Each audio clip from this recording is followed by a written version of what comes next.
And welcome, folks, to a live edition of the Michigan Recruiting Insider. You know, we normally record these and bring them to you after the fact. We normally, you kind of, if you paid attention to the rhythm of things, we kind of hold episodes for commitments. Have you kind of noticed that, haven't you, Brice? Like, we know a commitment is coming, and then we hold the episode until the commit happens. That's kind of been the rhythm of things here of late, right? We've done a few. We've done a few. So we didn't do that this time. We didn't record an episode and hold it for a commit. We just thought we'd go live and bring you some fresh intel. Let's go ahead and bring Steve Lorenz into the fold. Steve, how are you? What's up, guys? Yeah, man. So let's get all of the pleasantries out of the way. You know how we do it. If you like this podcast, be sure to rate it, be sure to review it, be sure to tell all your friends about it. They can find it wherever they get their podcasts. That's Google, Stitcher, Spotify, iTunes, you name it. Of course, if you're watching us on YouTube, be sure to like the video, subscribe to the channel. That way, every time we do a new episode, you'll get a notification alerting you to that. And of course, the best way to show love, the easiest way to find out the latest and the greatest and the most accurate Michigan info and intel out there is go to the michiganinsider.com. $1 gets you in your first month. Once you get hooked, which you will, and you become a full paying member, you also get access to Paramount Plus. You cannot beat it.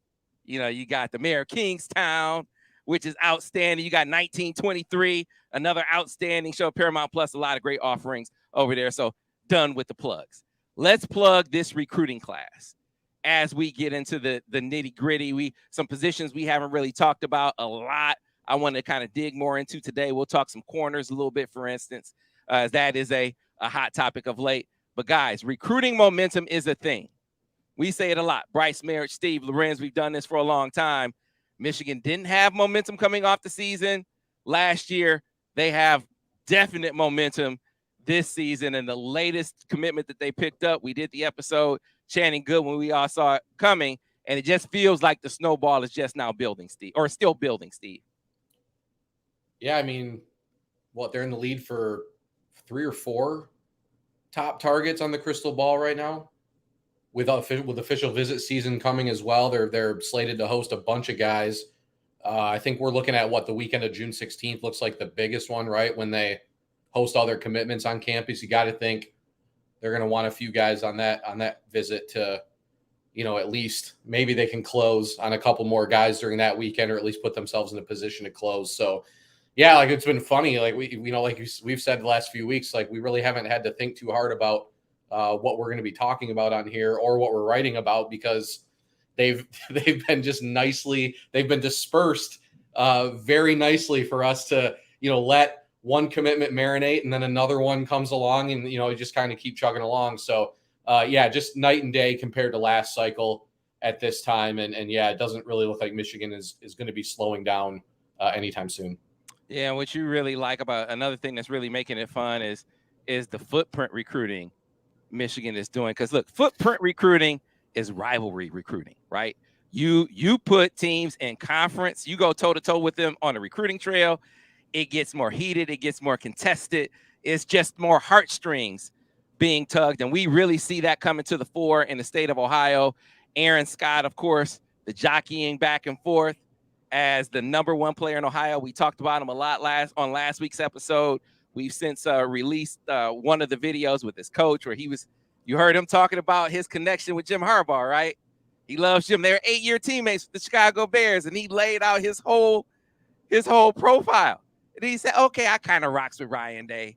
I wasn't really buying it, but now I'm buying. I'm just quoting the man. Now, that doesn't mean that's where, that doesn't mean that's where Aaron's going to go, but it's a plug. It's like we said last week. It's one of those things where, some of that negative recruiting can be filtered out because you got a guy on the ground. But you look up, Brice, and another kid in Ohio, another corner in Ohio, just picked up an Ohio State offer, Michigan on him as well. Terrion Nichols is suddenly looks like another battleground recruit in the state of Ohio. I mean, Ryan Day is saying that he's going to guard his yard better. That's what he told Mo Douglas. And Michigan really feels like they're kind of, like I said last week, putting them on their heels a little bit.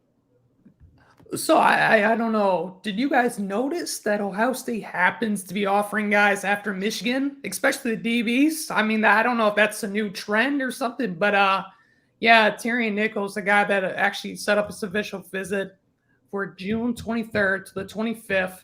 A guy that Michigan's been on Sam for quite a bit, and he's a guy that I know in the state of Ohio. He's had a lot of traction with Penn State, Pittsburgh, a couple other schools, but Michigan's done a really good job. I know he's intrigued with defensive back development and so many more things. I know he's looking forward to his official visit, and this is a guy that I know that Michigan really likes in the secondary. You know, this is a guy that if you can land another piece, another chess piece that you can kind of claim over Ohio State, because it's been far and wide to claim victories against Ohio State. Because half the guys apparently Michigan offers, there's not up to par from the state of Ohio. So Yeah, so apparently he is. You picked up on that pattern. You know, Ohio State kind of offering guys after Michigan in their own state. That's now what they used to do, Steve, is they wait till the end and then they come back around after they missed on some of the national guys. They just can't do that anymore. They got to move on guys maybe they had on the back burner. They got to move on them a lot sooner because Michigan is an imminent threat. That's what I was going to say. That's where the change has been. It's them offering after Michigan isn't necessarily the newest thing, but it's the close proximity in that offer order that has really been a lot different, you know, and it's pretty clear. I mean, we know Michigan's evaluation ability, you know, and then now with Michigan actually making headway in Ohio, you're pushing Ohio State to make moves in a faster sense. I mean, I'd argue, I think there are a few guys in the state of Ohio that Michigan has not offered, won't say, but that I'm not sure Michigan was going to offer, but I feel like Ohio State may have reached a little bit on a few offers in state just I don't know if in anticipation that Michigan was going to offer or not, but it just feels like Ohio State's definitely recruiting in state a lot differently than they have in the past. And it's clear that Michigan it has to be one of the primary reasons that they're doing that. Yeah, Terrion Nichols probably wouldn't have seen an offer from Ohio State until September, October, like maybe on an official, maybe they host him for an official or try to host him for an official and then offer him there. So definitely seeing Michigan's impact. Steve Klinkscale leading the charge there for the most part. But yeah, Michigan definitely changing it up in Ohio for sure. Yeah, man, and it extends beyond Ohio where they're doing battle for DB. So Boo Carter, man, we've talked about Boo Carter in past episodes. Cornerback, athlete. I think Michigan's recruiting him as an athlete. You got some other schools that think he is an even better receiver. He is a dynamic playmaking talent. I was talking to 24/7's Chris Singletary about him. He raved about him as a receiver. Michigan and Ohio State are both all over this kid. Now, a connection that we have mentioned before, and I want to redirect your attention back to, is Jeremiah Beasley. I just put in a crystal ball for Jeremiah Beasley to Michigan. Steve, I know you were on that train a while ago, right? The young fella out of Belleville High School. I know Chris Partridge was just over at Belleville. So was Kirk Campbell. Yeah, we know Kirk Campbell was. Right? Yeah. I mean, it's like Michigan Central now. They are all over Belleville. I remember the time when they were. But that was the case, right? That has definitely changed in a big way. Well, Jeremiah Beasley, I am convinced, this is my opinion. He did not say this explicitly. Let me stipulate that for the record. He did not say Michigan is my leader. He did say, I have a school that's sticking out for me. I believe Michigan is that school. That's important for a few reasons. Number one, he is an absolute ball player. Remember, who was the kid that Michigan had committed from Belleville a couple years ago, the linebacker? Aaron Alexander, right? So they had Aaron Alexander come out. I went to watch that game. Was he a sophomore at the time? Man, the dude was the best player on. He was outstanding. Talking about Beasley. You would have thought that Beasley at that time was the guy. And he wasn't the guy yet. Absolute ball player as a linebacker.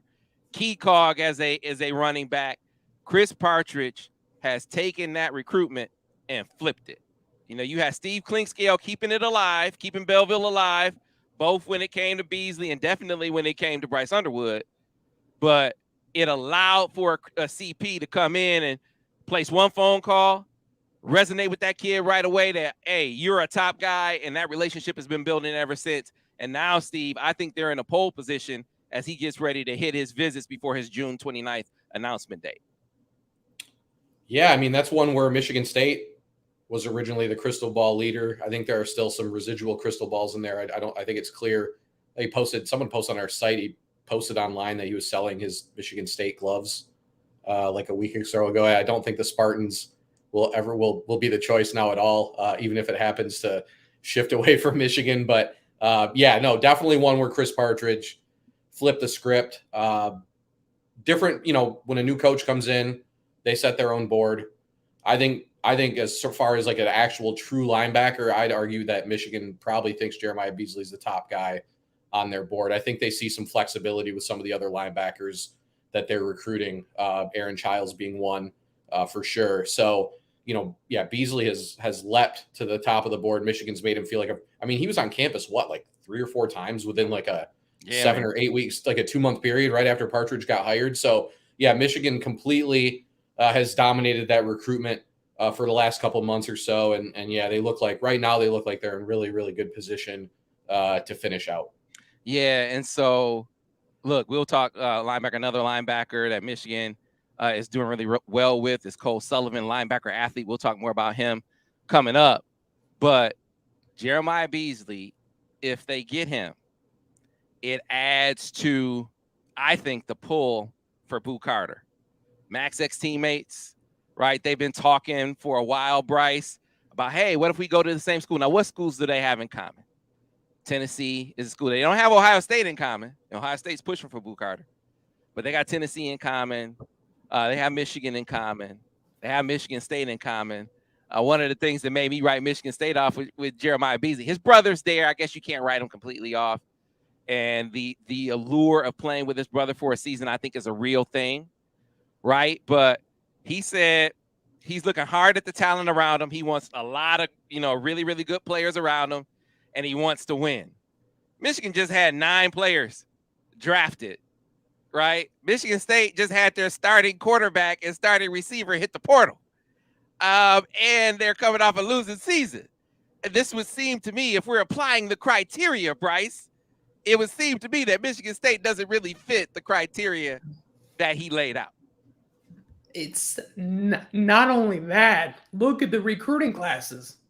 Michigan State, how many commits they got? They got 4, I want to say right now. Michigan's got, they're approaching 20. It's getting insane how many commits they're racking up here. They're going to lose their number 1 verbal too. That Jamari Howard kid out of Florida, he's bound to flip to Miami, one of the 3 in-state schools. So that's their best player probably by far in their class right now too. They're not. Yeah, sorry, I just want to throw that in there. Sorry, he's been on fire. Been on fire of late. What did he couldn't help it? No, it's true though. Let's talk about the worst idea ever. Yeah, let's go out and sneak around and offer another quarterback. Got a couple texts about that one. So it was a spot on comment. I bet you Kirk Campbell agreed with it. He's like, oh, that's Steve Lorenz. Knows what the hell he's talking about. That would be a dumb idea. So that's why he didn't have it, right? Anyway, getting back to it. They're talking about going to school together a lot. Right now, package deals, we know, Brice, don't always work, but you'd have Jeremiah Beasley in the fold. You have Jacob Oden in the fold. This kind of helps you pull them into the loop, right? So Boo Carter, I know. I tell people sometimes with the rankings, guide, not the gospel. Folks look at his 3-star rating according to 24/7 Sports and they're like, what are we talking about? Man, Michigan is all over this dude, Brice. He is a top guy for Michigan, and Michigan fans should pay attention to the pursuit of Boo Carter. Well, you look, for me, the other thing I look at is the offer list. He's got nearly 40 offers. So it's not like, obviously schools agree with your assessment, Sam. You know what I mean? He's got the talent. I think for him right now, it's one of those like nose tackles. It's kind of tough to evaluate them. He's a nickelback, I would say, but he's actually for a nickelback. He's got decently good size. He's got great speed, great ball skills. A guy that can go sideline to sideline. He's actually in the database listed as an athlete. Mm-hmm. So I mean, he can do. It's not like he's pigeonholed just to being, you know, a nickelback. He can do a lot. And the other thing with that recruitment that stands out to me is does Michigan happen to have a decent recruiter that has some ties to the state of Illinois, Tennessee? He seems to be pretty good. I forgot his name, Sam. If you could help me, who would that be? Who's the recruiter with the state of Tennessee? Yeah, who? I don't know. I'm trying to blank too. Let's see. Any folks in the crowd care to guess? I don't know. Got to bring their names up. He's a pretty good recruiter. Listen, Steve Clinkscale, man. Steve Clinkscale is outstanding. Listen, it should come as no surprise that the state of Tennessee, Steve Clinkscale is basically posted up. So Boo Carter may be the name that we've talked about the most. But there's two more guys in that state that you need to pay attention to as well. One of them I've been hearing from my guy Daryl Graham about for a long time. It's a kid named Nigel Maynard. So Nigel Maynard, I don't think we've talked about Nigel on the podcast before, but Nigel Maynard is definitely a dude for Michigan. He's more on the developmental track because he's a little light. He's about 170 pounds right now. That's one of the things that DG was talking about. He said, his ceiling, he's further from it than maybe some other prospects. So when you look at his 3-star rating, for instance, the composite has him like 1,040. DG was like, don't look at that. Don't look at that. He is going to be an absolute ball player. Clinkscale all over him. You got some of the SEC team, Ole Miss, kind of pushing really hard for him as well. But this is a kid that's about 6'1", about 165, 170 pounds, can really run and fluid for his size, for his length, Steve, and one that low key you haven't heard a lot about, but that Michigan is pushing hard for. So the name I was given as far as Nigel Maynard is concerned is actually Rod Moore. So that gives you an idea of what kind of player he is. I know when Michigan recruited Rod Moore as primarily at safety, I think it was his coverage. They really liked his coverage ability and his ability to make tackles as well. Like not a bad tackler, right pursuit angles, that type of stuff. I feel like Michigan really looks at Nigel Maynard in a similar vein. So a guy that could project a corner, could project a safety. But yeah, a guy that I think they just like as far as like just a guy they'd like to just put in their defensive backfield, figure it out later. Like you said, he's not a finished product by any means. So they're even Michigan would look at it as like, okay, let's get him in the fold and we'll work with his development, his skill set, whatever, and then put him where we think he fits best. So yeah. And you're going to compare somebody to Rod Moore, that I think any Michigan fan is going to want to have that guy in their team for sure. So yeah, man, if you watch the latest episode of Behind the Uniform, you want a team full of Rod Moores, both in skill and when it talks about getting up in people's grill, that dude was down at Ohio State telling Ohio State dudes it's going to be a long senior day for y'all because we're about to ruin it. He said that in the Ohio State tunnel and went out there and backed it up.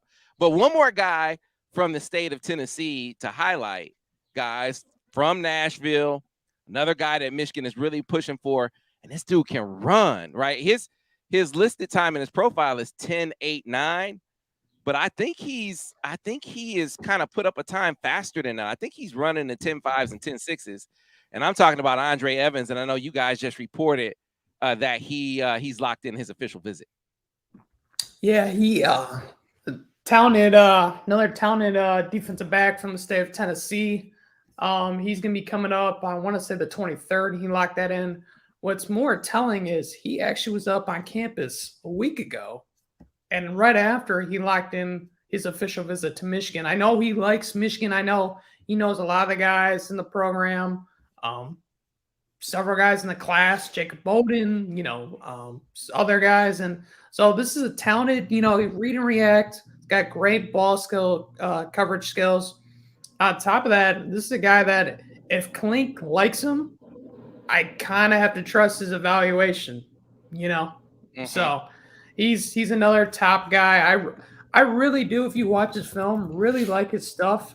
And this is a guy that quietly Michigan's been doing work with that maybe a lot of people don't know. But again, Sam, 4-star prospect, 6 foot, 185 pounds, and he's got 25 offers. So this is not a guy to be slept on. He's got the offer list. He's even got the star ranking. I think he could be a little better than his ranking right now. And this is a guy that easily could be in this class come summer as well. That's just my opinion, but I could see it. Yeah. Got some commentary. Melchizedek says, I honestly want Aaron Scott and Ryan Wingo to verbally commit to Ohio State. Then flip on National Signing Day. So, listen. If it'd be Let's not get crazy. Get crazy. Unbelievable if Aaron Scott were to commit to them and flip on signing day. I'd be shocked. His dad's a huge Ohio State fan. That Michigan has Michigan has made itself such a presence that he didn't jump on that offer right away is a big deal. But I can't imagine a scenario where if he were to commit to them, that he would flip them. It's one thing to let your son go to Michigan, right? It's another thing to let your son embarrass Ohio State in the process.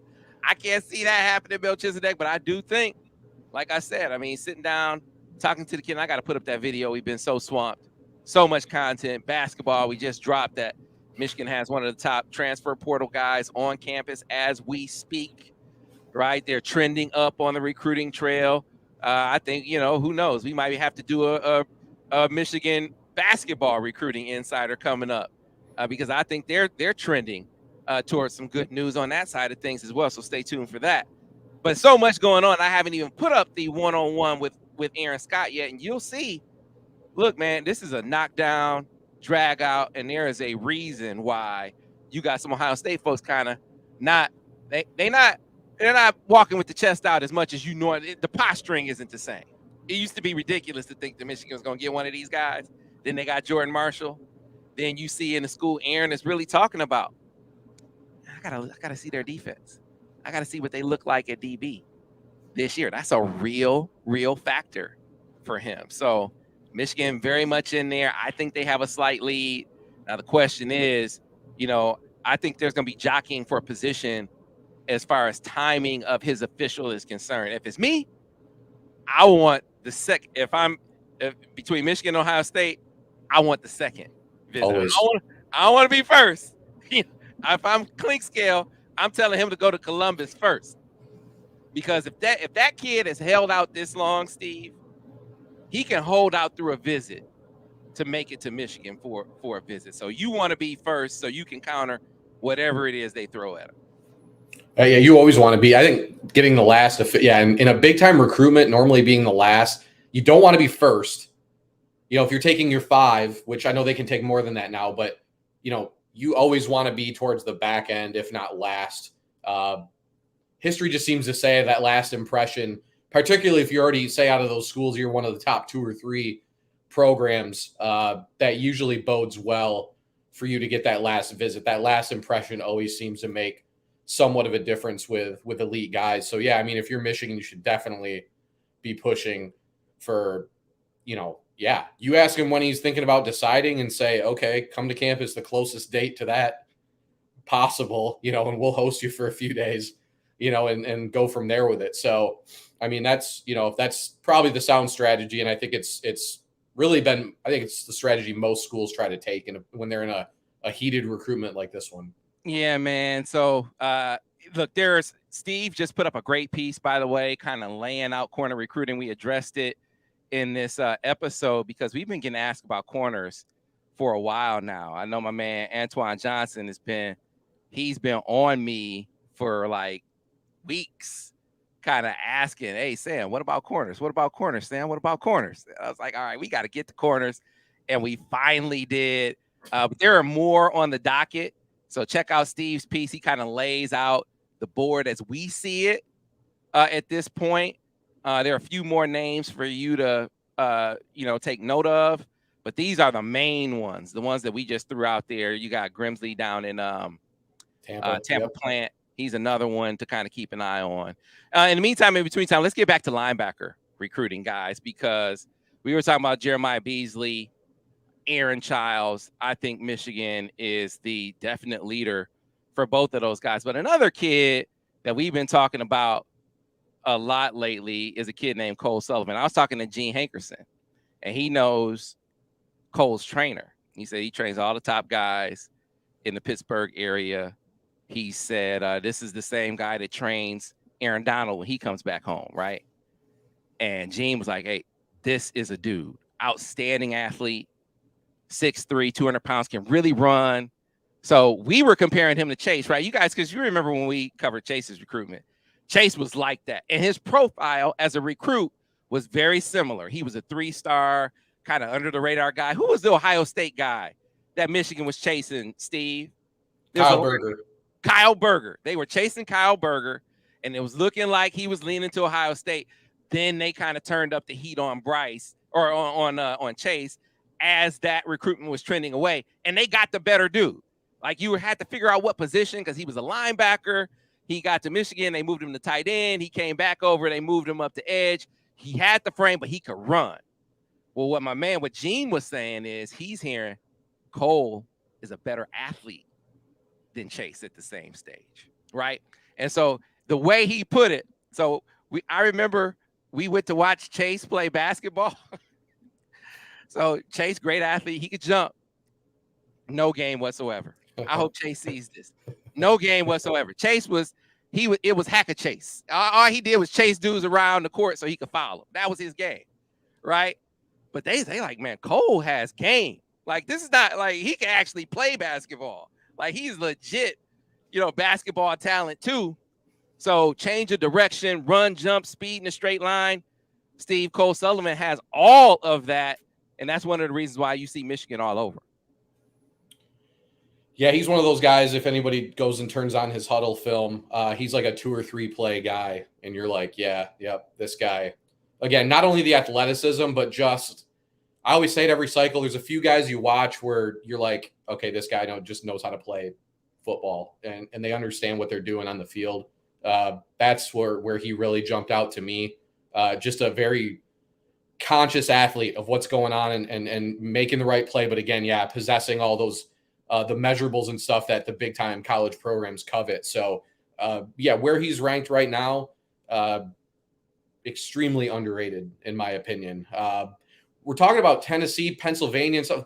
Feels like those are like in between regions sort of, so they don't get scouted as heavily by our rankers as other areas in the country do, right? Which is weird because like 24/7's in Nashville. But as far as like where our actual regional analysts are and where they specialize in, these are areas where maybe they don't get to see kids from these different regions that often. So that's another thing I think people should keep in mind when we're talking about kids from like a Kentucky area. Like Michigan's recruiting Jeremiah Lowe's another name at corner out of Frederick Douglass in Kentucky, a 3-star that Michigan really likes. But same with Cole, where, I don't know if our analysts have really gotten out to see him live that much, but yeah, a guy who just based off the huddle film alone, just a few plays in and you're like, yeah, this guy can definitely play football. So, yeah. So your thoughts after you watch Cole Sullivan's tape, Brice? He's a stud, 6'3", 200 pounds. Actually what impressed me the most is if you go to his Twitter, you got to go back a year to his throughout his photos and videos. He's got a video, Sam, of, I don't know if you've ever done this before, Steve might have, of a standing box jump. Okay. Mm-hmm. Well, instead of using a box, use the car. Use the car. Oh, wow. Okay. Yeah. You haven't seen that? I heard about it. I haven't seen it. Yeah. Wow. And I'm like, listen, I love my car. I would never jump on it, but hey, that's, Right. Hey, you know what? If you're his parent, so probably dad, probably dad, like jumped on the top of dad's car. And the only reason why he let you get away with it, because it's so unbelievable that you could do it. right? Ordinarily, like if he had jumped on the hood, he'd be up under. Anybody could jump on the hood. Hey, he probably got 5 scholarships. Coaches probably watched that. They're like, you know what? I don't even watch the film. He could jump out of a car. Like, right, no doubt. So listen, rather than us sit here and talk about Cole Sullivan for the entire show, why don't we just bring Cole Sullivan on to the show and welcome him on to kind of talk about his recruitment? And so we have one of the rising prospects in the state of Pennsylvania. I liken him to Chase Winovich, but I'm saying right now, same stage of development. I think we're talking to a better athlete, and his recruitment has really kind of taken off. And so, Cole, let's just start off first, man. First of all, welcome. How you doing? Hey guys, how are you doing? I'm super excited to be on here. So thanks for having me. Yeah, well, thanks for joining us. I know you have a top 5, so just kind of run us through the top 5 schools on your list at this point. Yeah, so I mean, if you look at all those schools, they're all high academic schools, which is very important to me. It's equally as important as the football program. I want to try to find the best match of education and football. So that's why those 5 are on there. And every school has their own unique taste to it. I liked all my visits there. I mean, they're my top 5. That's why they're up there, right? Yeah, we always dial in and tune in to the rivalries, and so I know you got some Notre Dame fans kind of wondering what you thought of the Irish. What did you think of Notre Dame? Oh, the tradition there is unmatched. It's unlike anything else. So, it is a special place. Like I said, the tradition there, it's just something you can feel when you step on campus. So the Michigan visit. See, Michigan got in a little bit later. Yeah, a little bit later, yeah. But it felt like they really kind of just instantly made that move with you. Kind of take me through the visit. What stood out to you about Michigan when you made your way up here? Yeah, I would say the thing that stood out the most was just the real talk with them. Like they didn't try to hide anything from me or my parents. Some schools might try to, cover something up, but no, they showed us everything and anything we wanted to see. They were just honest about everything, and there was nothing fake about it. All right. And so, I've been seeing some rumors on Twitter that you were trending towards making a decision. What does your decision timeline look like at this point? So actually, I'm going to make my decision right now. I'm going to stand up so that everyone can hear me here. But so thank you guys all for coming here. Means so much to me that you guys are all here. I just want to thank my family too, especially my parents and my sister. They've been so selfless through this whole process and just giving me every opportunity that I need to succeed. And I'm just so blessed to have you all in supporting me. And it's really just because of God's grace that I'm here, able to make this decision tonight. So with that being said, the school I'm going to, so I'm proud to commit to University of Michigan.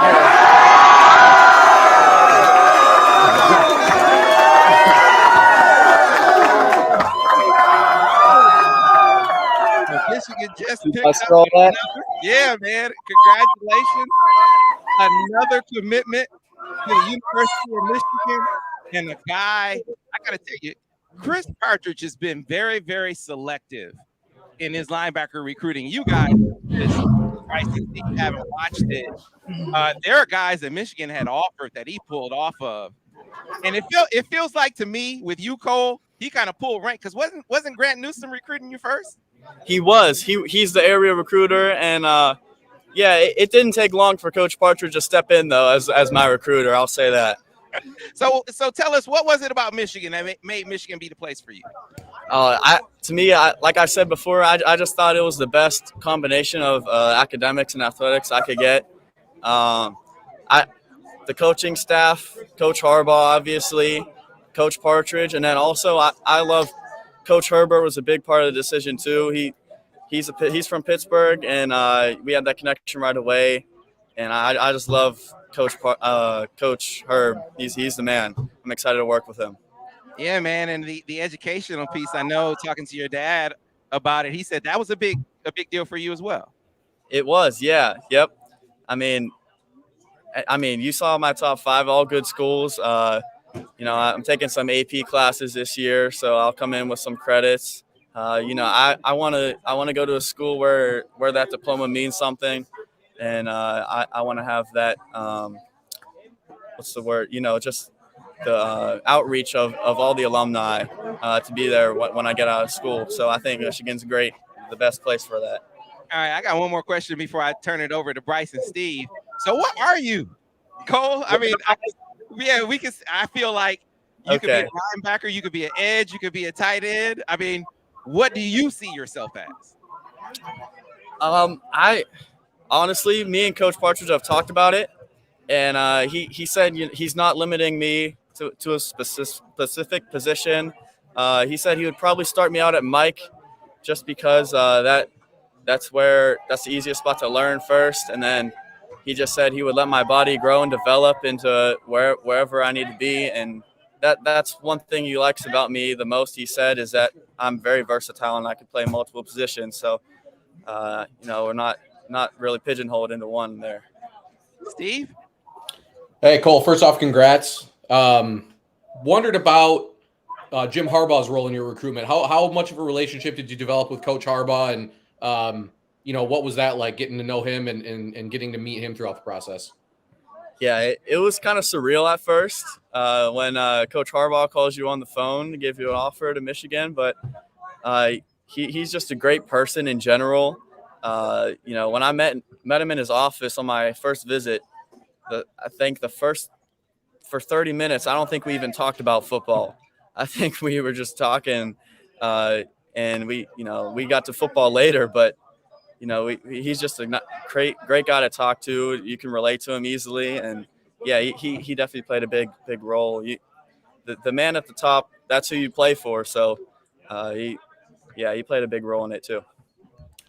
We're talking about the Chase. The other thing I want to ask is that we're talking about the Chase Winovich comparison to whatever. Chase is a Pittsburgh guy as well. Were you familiar with his game coming out? I mean, was he a guy kind of known in the area as you were growing up, or? Yeah, I mean, I know about him, but I'm out of my game after who I am and my strengths. So, that's all I'm worried about. I'm not trying to be someone else. I'm just trying to be myself. Brice Marich? Congrats on the commitment, Cole. I first want to ask, why did you decide to jump on a car? I saw that video and I was just curious, why a car? I mean, there's a lot of things up there, but yeah. So, actually, my that was my car. Hand-me-down car from my sister, and it's kind of beat up. I don't know if you can see in the video, there are scratches and dents all over it. So, wasn't too worried about damaging the car, but I kind of just did it on my own. My dad wasn't around at first, and then he came around the corner and was like, "What the heck are you doing?" And then he's like, "Wait, that's so cool. Let me get that on video." So yeah, that's the story behind that. Kind of asked for forgiveness instead of permission, I guess. So it's cool. It's cool. And my other quick question is, how do you feel about joining the #1 class? Have you talked to the other guys? Kind of what's the reaction? How do you feel about joining that class? I'm so excited to join the class. We're making something special. We have the highest expectations. We're number one. We're the #1 class. So, that some people can put some pressure on themselves about that, but I just think it just excites me. We're gonna be making each other better, pushing each other in practice. What you said about recruiting other kids, I haven't done any of that yet. I think after tonight I will, just because I'm committed now. So, Coach Partridge told me he was gonna have me get on Childs and a couple other guys. So, that'll start after tonight. Gotcha. All right, my last one for you, so you can get to your family and get to the celebration. You got to talk about mom and dad. You don't get here without them, right? And so, what they've meant to you, how they've helped you through this process. Talk about your mom and dad. Yeah, obviously my biggest supporters. my dad, I don't know if you know, he played D tackle at Kentucky for Bill Curry, and so he kind of knew the road to get to Division I, and he told me whatever it takes, we're gonna if that's what you want to do, we're gonna get you there. So, it's been hard, but worth it, and he's been my coach since I first started playing football in second grade. Him and my grandpap, actually, Coach Pappy. So yeah, they've definitely helped me out. My mom, she's not an athlete, but she's there for any of the being a little easy on me whenever dad sometimes gets on me a little bit. Right. But mom definitely just as important as dad. So yeah, I love both of them. They couldn't be here without them. All right, so we're going to be coming to watch you play. If we circle some games on the calendar, what would be the top games to get out to? I'm sure all these Michigan fans watching want to know too. Yeah, well, I would say the top game is against North Allegheny. They beat us last year in the Whippeal Championship, so that's definitely one to look for. We're playing St. Ignatius out of Ohio week 2. That'll be a big game too. So I think I would say those two in the regular season. Yeah, those would be the ones to look out for. Yeah, I'd say that'd be a big game to get to, right? Well, hey, Cole, once again, congratulations on your decision. Thank you for letting us share in the excitement. I'm sure all the Michigan fans are fired up too. I can't even include all their comments. Thanks to your mom and dad. Go have fun, man. Congratulations on becoming a Wolverine. All right, thank you for having me. I'm excited. Let's get to work. Go Blue. All right, there you have it, folks. The latest addition to Michigan's recruiting class, Mr. Cole Sullivan, officially in the recruiting class. And fellas, yeah, we can kind of see that one coming, right? That's a good special guess. Yeah, that was pretty sweet. Cool to see a kid commit live like that. It's always a neat thing to see, man, with his family and stuff there. I didn't know he had a whole crew of people there. I mean, I assumed he had some supporters, but here's the thing. The people, so I guess he put on Twitter or Instagram, one of those, that he was going to be announcing at 7:30, right? So I think you had Michigan fans starting to put it together, but the people at his party didn't know. His grandparents didn't even know what he was going to do. Oh, so the party was totally in the dark as to who he was going to pick. Oh, that's sweet. That's cool. It was cool. It was cool. So the reaction you heard was genuine. Like, they were like genuinely surprised. Not that he picked Michigan, but just that, by the school he picked, because they didn't know. So, you like to preserve a little intrigue where you can. Right? So, no, if you put him with Aaron Childs, who Michigan leads for, he named his top 3. It's Michigan, Florida, and Maryland, right? We have Michigan out front for Jeremiah Beasley. You're talking about the kind of athleticism that I think that Chris Partridge, when he came in, I think he's looking at, I need every down linebackers. And that's not to disparage any guys that were recruited before, but I'm talking about what he going to identify in the recruiting class that he wants to add. He wants to add guys that, whatever the scenario, they can play every down. I think these are 3 guys, whether they be stand-up guys or come off the edge guys. These are 3 players that would fit that bill there, Steve. I mean, he calls his grandpa Grandpap and is his coach Pappy.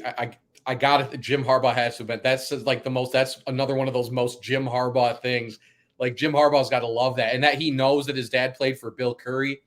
Off the top of it, I mean, it's not like that was like he's well aware. Like, you just feel like he loves the game of football, right? That's something that we've heard Jim Harbaugh talk about more times than I could count, about not just recruiting guys, but even the guys on the team, about just guys that just love the game of football. And it's clear by the way that he talks about the game and his relationship with his dad and his grandpa coaching him and stuff, that he fits that mold. But the athleticism also, and I think Michigan are looking for guys at linebacker who they're looking at point of attack as well, as guys who are really good at the point of attack.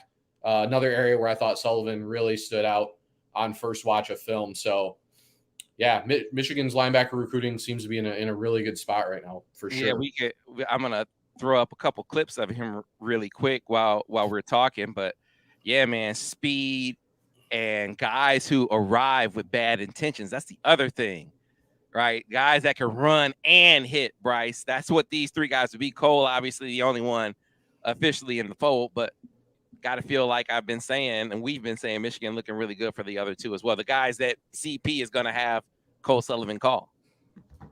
And on top of that, he's a high football IQ. You know, he talked about his, bloodlines with his dad playing at Kentucky.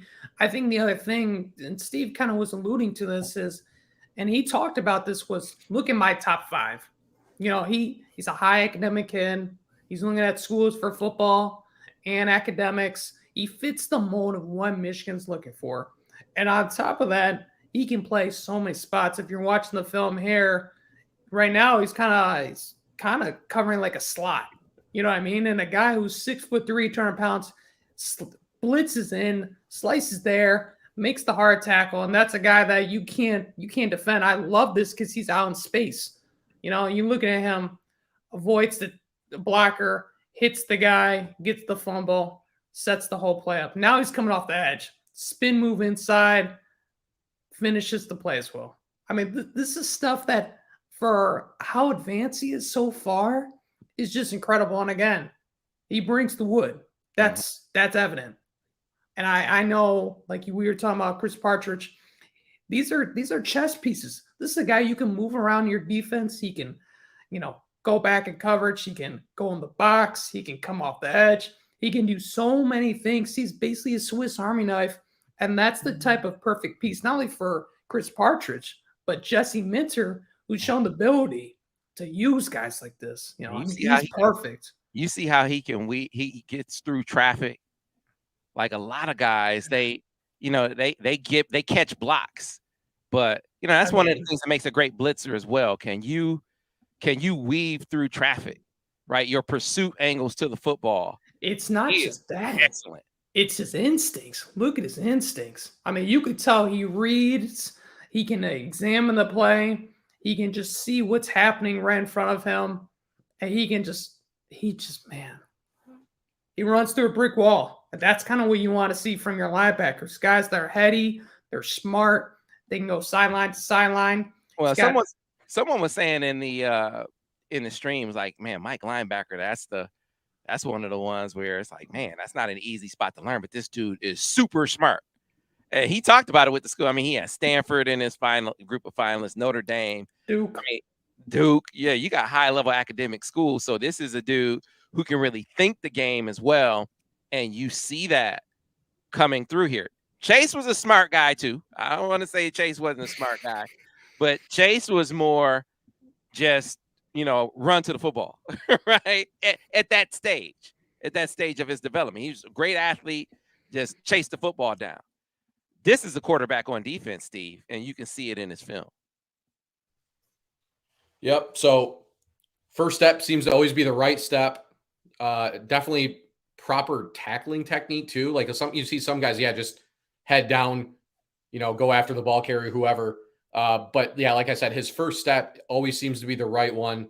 Like I said, great at the point of attack, good at shedding blockers. But the other thing too, long arms. And I think that's one of the reasons why Michigan, I think there's the potential for him to eventually move down to the edge. If that, we talk about Coach Herb, the body development, I think that's another thing to look for with him, because he does look like a guy who could easily put some weight on, and there you go. Pass breakup too in the flats. I mean, really, really impressive player, and has that frame to really, for Michigan to work with and really kind of do whatever they want with him. I've not seen any offensive highlights, but if tight end is even mentioned, I got to assume he's heady on the offensive side of the ball too. But again, I definitely think his future is on the defensive side of the ball. I think it's where he'd be most effective. Yeah, I think old Grant's out of luck. I think he's okay right now. He's doing all right now, though, too. Yeah, old Grant's out of luck with this one, right? CP, and if not CP, Mike Elston. They're like, man, we gotta have guys that can chase these tight ends. We gotta have guys that can cover these tight ends. And he is definitely that, just a tremendous, tremendous athlete that, here's the thing. As much as we talk about what position they want to put him at, I actually think they're going to let his body determine it. Because, he's 6'3", 200 pounds right now. I mean, what if he winds up being 240 like Chase? Now he probably is an edge like Chase, right? 240, 250. If he winds up being around 230, I was talking to one scout today and he was like, man, I could see him being a Luke Kuechly type. Right now, I know that's lofty. I'm not saying he's going to be the next Luke Kuechly, but you talk about a guy at 6'3", 230 pounds that can really, really, really run. That's what that would put you in the mind of. So, yeah, just see what the Herbert effect is on him and let that determine where he winds up, right? Yep. Another thing too, Michigan just beat Notre Dame for a kid from Pittsburgh Central Catholic. That alone to me it's significant because Notre Dame always gets the Catholic school kids. I mean, they always have. They're bound to. And this is definitely a kid Notre Dame wanted. Don't let anybody get that twisted either out there. This is a kid that Notre Dame was recruiting really, really hard. But yeah, Michigan, Partridge, Harbaugh, Herbert, Ben Herbert. Yeah, a lot of unsung. I mean, we've given Ben Herbert a lot of love, but like maybe not even enough. I mean, that's how much he seems to be making an impact. How many kids have we talked to or heard about that go and visit, and that he's one of the big like pluses on those visits. So yeah, just again, a lot of little reasons why this is a nice little recruiting win for Michigan too, even from a perception standpoint. Yeah, see, people getting fired up. It's almost like people didn't watch the film. I'm looking at some of these reactions. They're like, oh what? Did Michigan just got that guy? This guy, Sean Paul Anthony, said, damn, this dude is like that. Yeah, that's why now you see why Michigan was like, yeah, man, we got to have this guy. We got to add this guy to the class. A definite example of a guy that as the scouts see him, because look, this is not, this is an ongoing, rankings are fluid. It's not like they see all the, 1,000 or however many guys they rank. It's not like they see them all at the same time. You see them over the course of a year or a couple of years. And as you see them more, you start to adjust the rankings. This guy, without question, his ranking will be adjusted up. Same thing with Manuel Beagle. So you might hear Buckeyes talk about, average star rating. Michigan's average star rating is going to go up, guys. I think so. Right, Brice? I mean, I would assume. I mean, he's the guy that you talk about, Manuel Beagle. He was playing soccer in Germany. So, I mean, you talk about really learning the game. He's 6'5", 285 pounds. And again, we talk about evaluations. Michigan saw him at camp, and Mike Elston was like, you have an offer. Like, no questions. You have an offer. How good, how good does that look now, right? I mean, that was one of those where a lot of people, it's like, what? Because he knew how many D linemen they were in on. You offer, you take him also, not just an offer, because we have seen them offer guys at satellite type camps and maybe not follow through all the way. This one with Beagle, yeah, right away. I think he committed how long? Like a couple days after that, right? It was very fast. That says everything you need to know. And what's becoming a longer and longer list of guys that Michigan is evaluating ahead of the curve. For sure. Yeah, we would, if signing day were today, these two guys would be in the running for class sleeper, right? The guy that would, in the best position, outperform his ranking.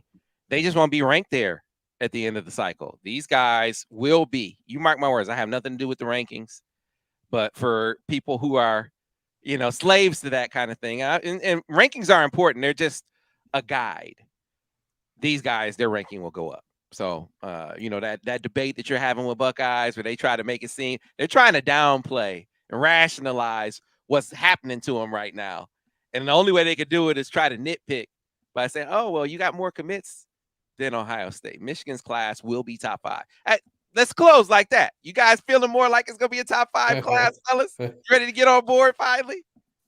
I think it will depend, I think, on how much some of like a guy like Cole Sullivan and how far they actually do. I agree fully that they're going to move up. I think it just depends in some cases how far they're going to move up, right? Ohio State's not going anywhere. They aren't. Georgia, obviously. But again, Michigan is still on. We talk about Aaron Childs would be one of Michigan's highest ranked guys. Jeremiah Beasley, a 4-star. They're in great shape with Amarian Stewart, another guy who really, I think once more eyes are on him, could move up, right? Yeah. It's getting close to thinking that top 5 is a real possibility. And again, I go back to the point I made last time we did this discussion, was that Michigan should also have another really good season on the field too, which is only going to help their chances in maybe grabbing some elite guys, that maybe we've talked about, but maybe we aren't focusing a ton on right now because maybe they're looking elsewhere or whatever. So, okay. So we gotta shout out Thad Williams, who says, I believe in what y'all do. I'm trying to donate. Nobody not going to tell me. Wait, hold on. So you got to understand how I close every episode. I always tell you how you can show love to us. Now, listen, there's the part that helps us go and grow as far as our podcast, because there's some who are listening on the podcast channel. You can tell all your friends about it. Google, Stitcher, Spotify, iTunes, you name it. Subscribe to that channel. If you're watching us on YouTube, of course, like the videos, subscribe to the channel. That's how you can show love there. But Thad, are you a member of the MichiganInsider.com? If you are not, this is what you get all the time. Accurate, inside intel that you can trust. So when we tell you, you know what? Hey, Kirk Campbell was down seeing Cutter Boley. He was down at Cutter Boley school. He didn't see Cutter Boley, right? But he was at Cutter Boley school. And the message was delivered. He's talking to the coach. He said, hey, you know what? We're recruiting Cutter in 25. If he's at 24, we just don't have a spot. Jane Evans, now I'm laying it online. That's accurate intel.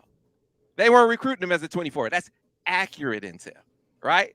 So it's one of those things where one of the top quarterbacks in the 25 class may still be a 25. He said he's gonna pick the school and not the class. So let's say it wound up being a case like you talked about, Steve, where he needed to be a 24 because of age. He could still come to Michigan in 25 if he were to go to a prep school. That would be an alternative, right? So if he is a 24 out of necessity, then there's still an avenue for him to wind up at Michigan, but it would you could prep to work that out. These are the kinds of conversations that are really going on, right? So, man, fellas, did you see who just offered Bryce Young? I mean, not Bryce Young. Bryce Underwood? Yeah, the Bryce Young's team, right? Just came through. You knew it was going to get thick for Bryce Underwood, right? There's no shortage of competition. And fella, I mean, every time I see the dude, he looks more impressive physically. 5-star quarterback. I think he's the number 1 prospect in that class. Michigan all over him. He didn't know. So I got to put this interview up as well. He didn't know what his schedule looked like beyond visiting Ohio State last week. His dad said we're going to be in Michigan quite a bit over the spring and summer. So, hey, you couldn't ask for anything more than that, Steve Lorenz. No, I mean, again, we talk about 180s, or we talk about Michigan, like even with Cole, Michigan being in a little bit later than some of the other schools, so thinking you're off to you're a little behind from the coming out of the gate. And, but with Underwood, yeah, I mean, we've talked a little bit about it now with Steve Clinkscale kind of keeping the foot in the door, and then Kirk Campbell basically taking the door and ripping the hinges off of it so that it can't get closed again, and saying that we're going to be here for the long run in this recruitment, and doesn't mean Michigan's going to get Bryce Underwood, but right. Again, they have put themselves in I think we'd all have to agree. They're in a better position with him now than we probably envisioned them being in. What? Basically when Michigan started to look like they were going to get Jaden Davis, right? I mean, from that standpoint, maybe even longer than that. So, I just, it's impressive what Michigan has done there just to put themselves at the forefront of his recruitment.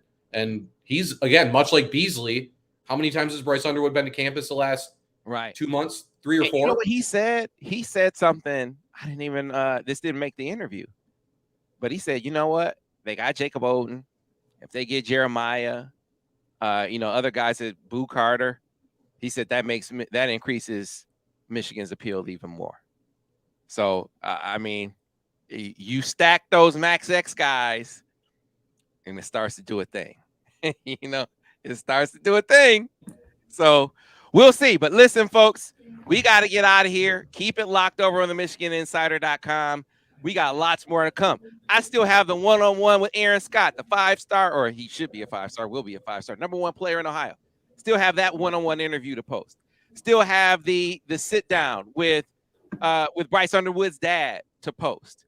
Of course, you just saw we detailed Michigan basketball having a top transfer portal guy on campus. We're going to maybe have to do a basketball insider episode coming up. So be on the lookout for that. A lot more to come over on the MichiganInsider.com. If you are not a member, go get signed up. $1 gets you in your first month, get you access to everything we do, football, basketball, and recruiting, and the entire 24/7 Sports Network. So if you want to know what the Buckeyes are saying about Aaron Scott, you can find that out. And once you get hooked, which you will, and become a full paying member, you'll also get access to Paramount Plus. There is no better bang for your buck than that. Till the next time, folks, thanks for watching another edition of the Michigan Recruiting Insider.